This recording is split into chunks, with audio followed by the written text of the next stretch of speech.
In part 1 of Grace is Enough, we learned that God's grace is His unmerited favor and power in our lives.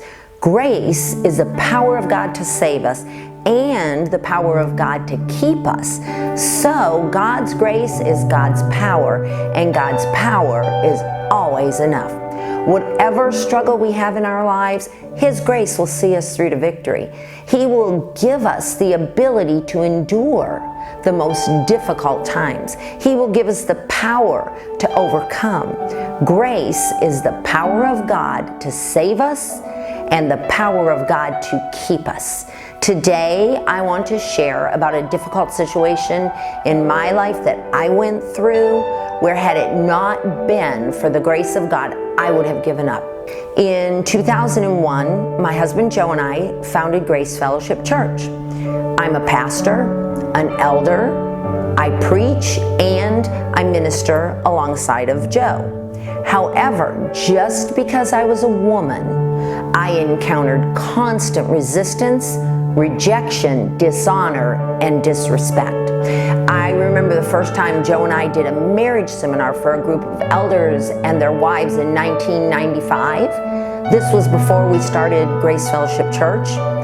I opened the meeting by praying and welcoming everyone, and immediately we could tell something was wrong. Later, we found out it was because I, a woman, opened the meeting and not Joe. They didn't approve of a woman taking a lead role. I also can't count the times that I couldn't attend a pastor's meeting because I was a woman. Or the times I would be in a group of male pastors and I would ask a question only for them to direct the answer to Joe. It was like I was invisible.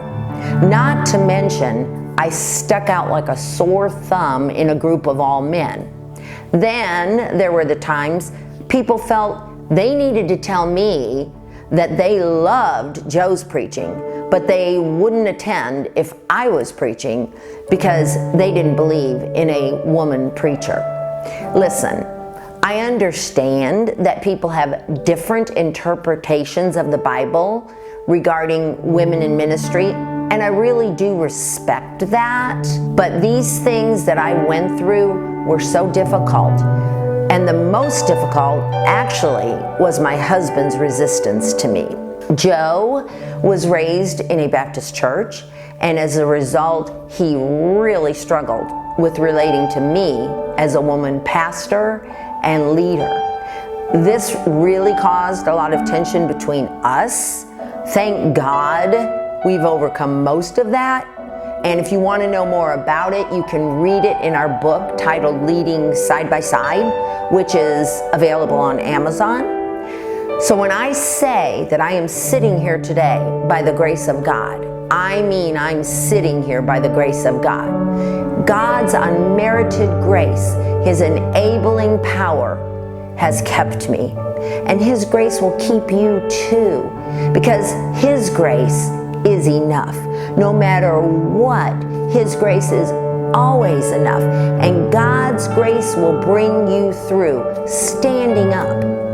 Romans 5:2 says, we have gained access by faith into God's grace in which we now stand. God's grace is not going to let you fall.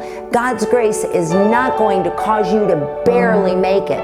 God's grace enables you to stand. God's grace empowers you to fight and overcome. Romans 5:17 tells us that those who receive God's abundant provision of grace and the gift of righteousness reign in life through the one man, Jesus Christ. God's grace gives you the power to reign in life. So no matter what you're going through, God's grace is enough. Times might be difficult, but His grace is enough. Don't give up, don't turn back, and don't quit, because God's grace is enough.